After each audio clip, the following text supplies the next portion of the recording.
Throughout my life, there have been many barriers to learning, the most prevalent of which would probably be my undiagnosed dyspraxia, which was only recently diagnosed. This has caused my perception of learning to be different from normal people, I'd say,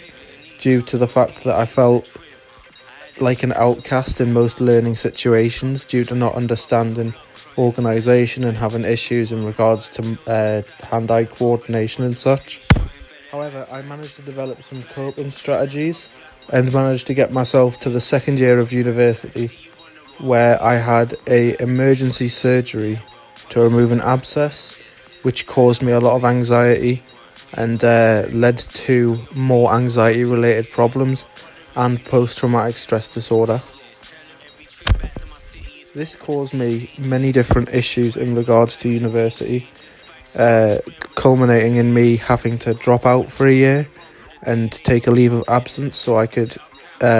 spend time recovering from it. However, when I went back to university this year, I was determined to graduate. However, during that leave of absence, I ended up having a critical heart event where I woke up one morning on the 29th of January feeling short of breath and feeling chest pains every time I breathe. This caused a lot of pain, and after being sent to Cramlington and having scans done, I was informed that my aortic valve would have to be replaced and that there was a 7cm tear in my aorta. I was immediately blue lighted to the Freeman Hospital, where I had to sign some papers in regards to having the surgery done immediately. I then had a 7.5 hour operation in which I was put on bypass in order to make sure that they could successfully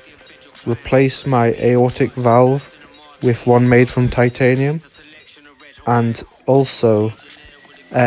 wrap around the torn aorta which would effectively stop the tear from affecting the rest of my body. During this surgery, they had to cut open my chest, which has caused scarring, visible scarring on both my chest at about a 10cm strip and on my leg where they had to take a vein just in case they needed it during the surgery. After this, I was kept in hospital for 9 days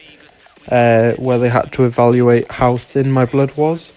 due to the fact that they would have to put me on blood thinners for the rest of my life in order to ensure that there were no clots around the new aortic valve and that there would be no issues with the Darcon sleeve. However, the surgery caused me immense amounts of pain that I was not used to, and pain that I don't think I'd ever be used to, even if it happened again, due to the fact that it felt immeasurable. The recovery process felt very long, and I needed a lot of physio in order to be able to return to a seemingly normal life. However, the scarring remains and will always remain, and that had a huge knock on my self-confidence and my understanding of my perception of myself, as I felt ugly because of it. I felt like there was something wrong with the fact that I had to have this surgery, especially as during that time I was put on a ward with people who were far older than me, which made me feel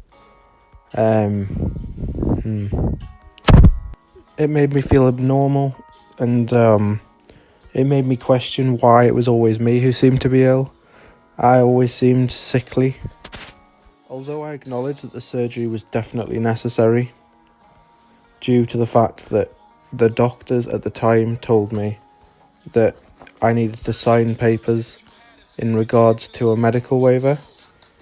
because there was a very real chance that I would not survive the surgery.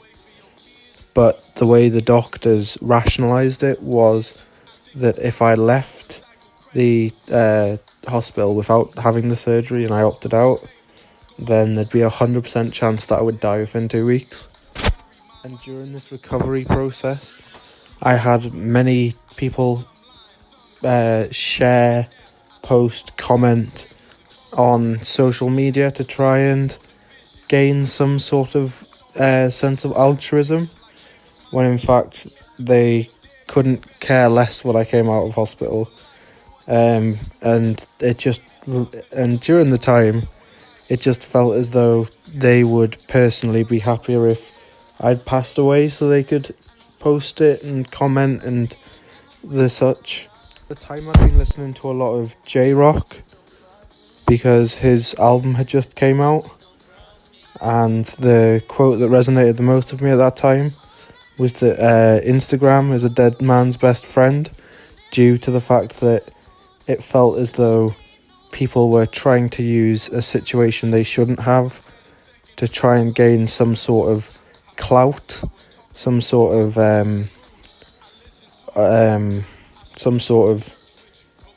internet points for seeming like they were worried about a situation,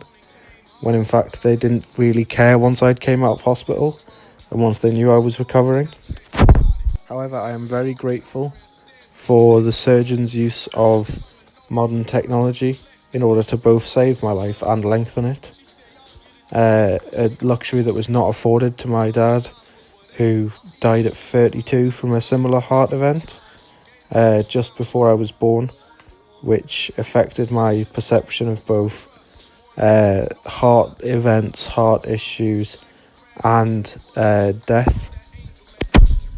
However, since my heart surgery, my perspective of death has changed.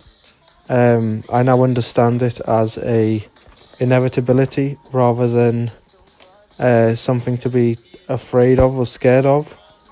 And I feel like the surgery itself has helped me to reflect on that. However, I still like to know whether or not the heart event that occurred was a genetic issue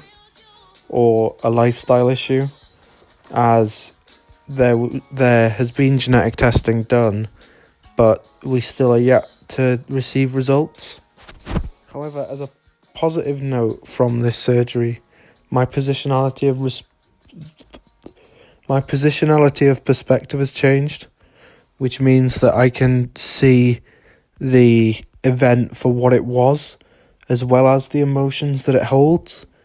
which definitely helps with reflecting upon it, due to the fact that I no longer feel angry or guilty or scared of talking about the event. Although I will still carry the mental health issues that occurred due to it, the PTSD, the depression and such, I feel that I can talk openly about the event, which links in with my other lyric that I chose to use from Poetics as a learning diagnostic. That being the lyric from the Jam Baxter song Red Hawaiian. Set up camp, fought a battle, lost a limb there, came back swinging and ran for office, which I feel reflects well my emotions regarding it, due to the fact that although I have lost things from this surgery, I feel like I've come back stronger and able to push forward to graduate and to live my life.